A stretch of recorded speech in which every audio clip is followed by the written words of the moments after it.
and share 7 tips for a transatlantic crossing. Hey guys, I'm Lisa, and my husband Peter and I are the Happy Hoppies. We love to travel. We're currently on a 13-day transatlantic cruise from St. Martin in the Caribbean all the way to Cape Verde in Africa. The time of year that we're traveling is end of April, and we're currently on day 8 of our travel. We chose to travel with Norwegian, and we're on the beautiful Viva ship. But I wanted to make this video and share 7 tips for a transatlantic crossing. As I was looking and preparing for this trip, I actually couldn't find any videos about this. I found a couple of blog posts, but like I had a lot of questions, like what to expect and everything like that. So I hope that these tips help you. These are all questions I had before coming.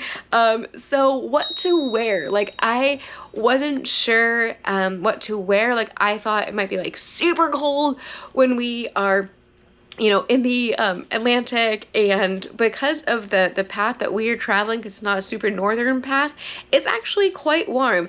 It's about 70 degrees most days, maybe, you know, in the evenings, kind of 70 degrees, can get a little bit warmer. So honestly, like a sweater is great, and on a cruise ship anyways, you're gonna want a sweater because sometimes the AC is blasting and you just want a sweater. Like I bought like a hat and gloves and kind of like a bulkier coat.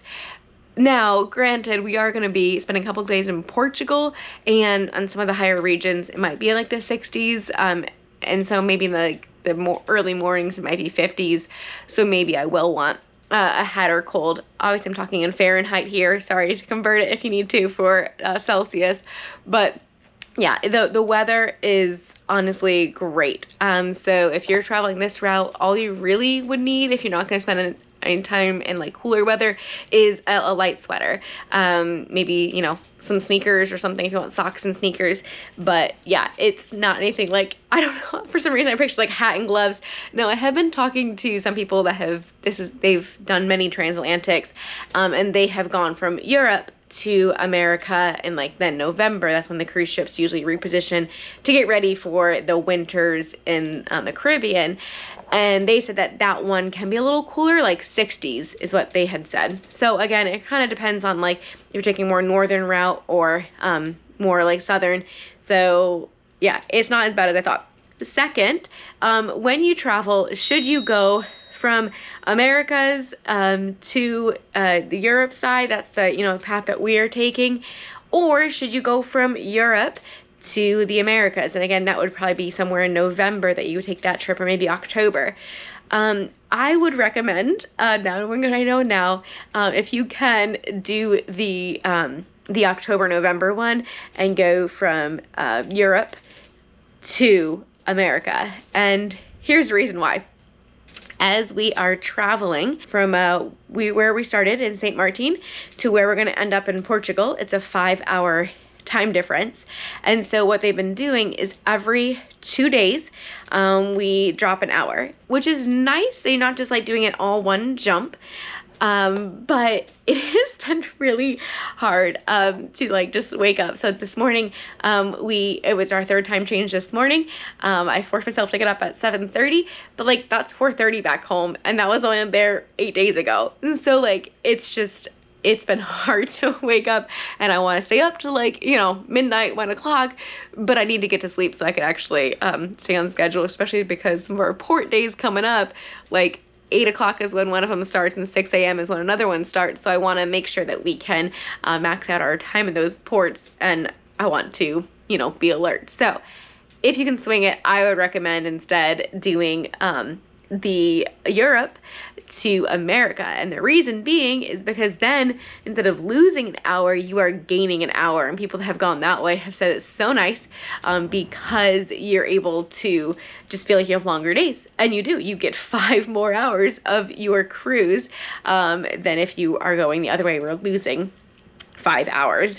One other thing I was super curious about, because I knew we would be changing, was like, how do I change my time? Like, you know, you get itineraries of like what's going on that day, but how do I know, how can I keep, you know, my watch and my phone connected to the right time?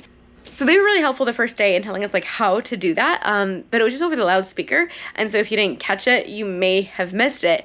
I went out before the trip and bought like just a $10 watch from Walmart, and that I could have an alarm on, and you don't need to do this because I'll show you how to do it on your phone.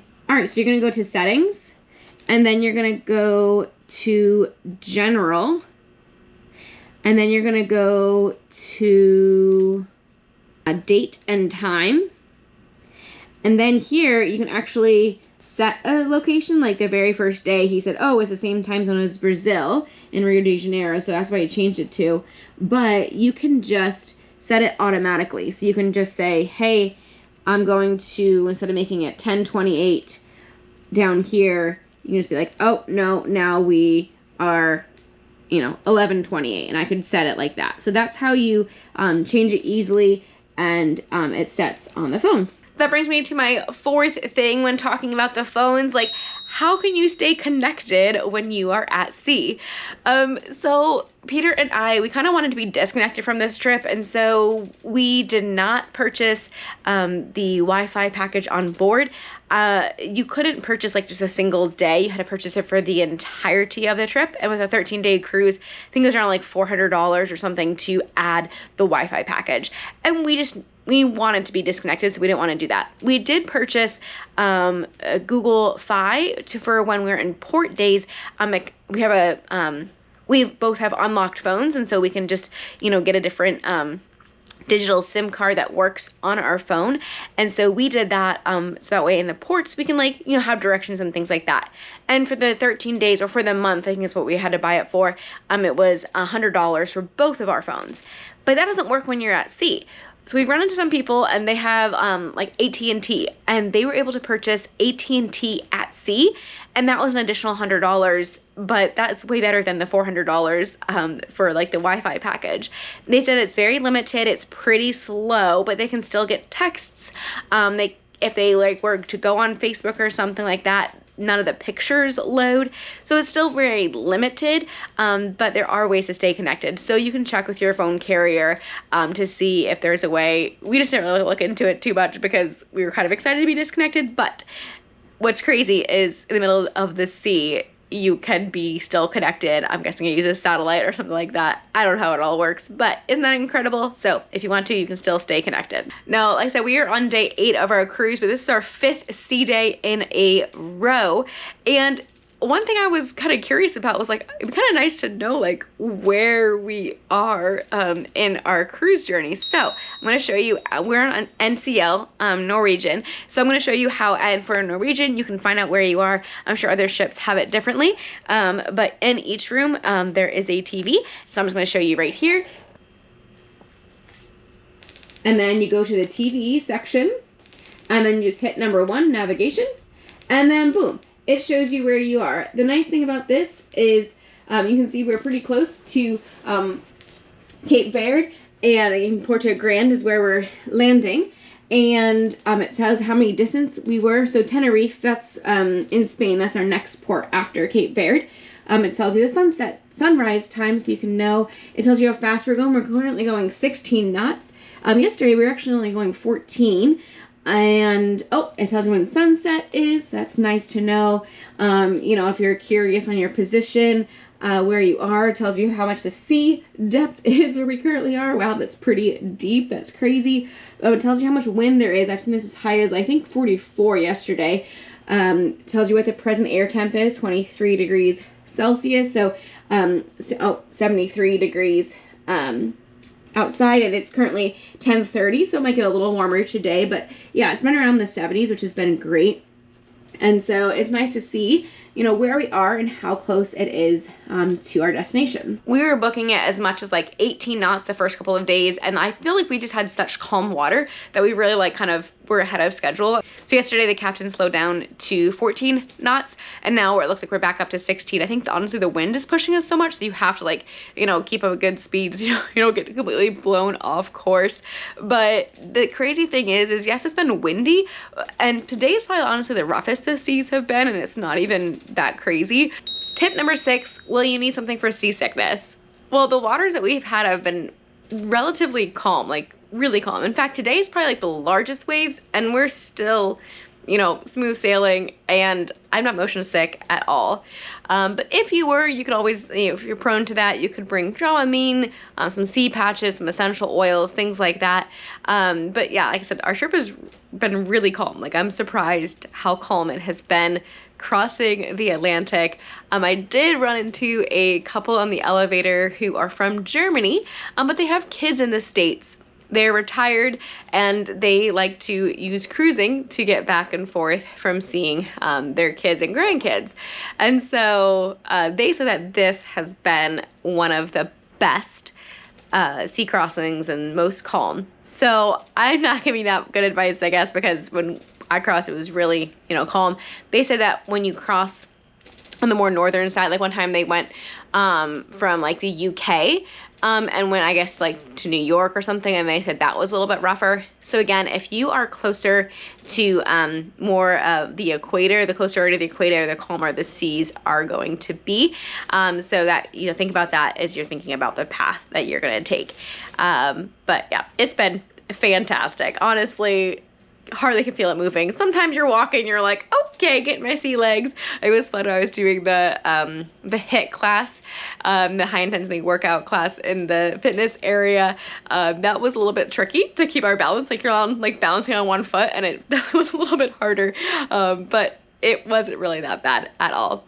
And tip number 7, with so many sea days, are you going to get bored? You know what? Answer is no. No, you will not. There are so many things each day. The freestyle daily, it comes to your room usually by dinner the night before, and so you can sit down and you can plan.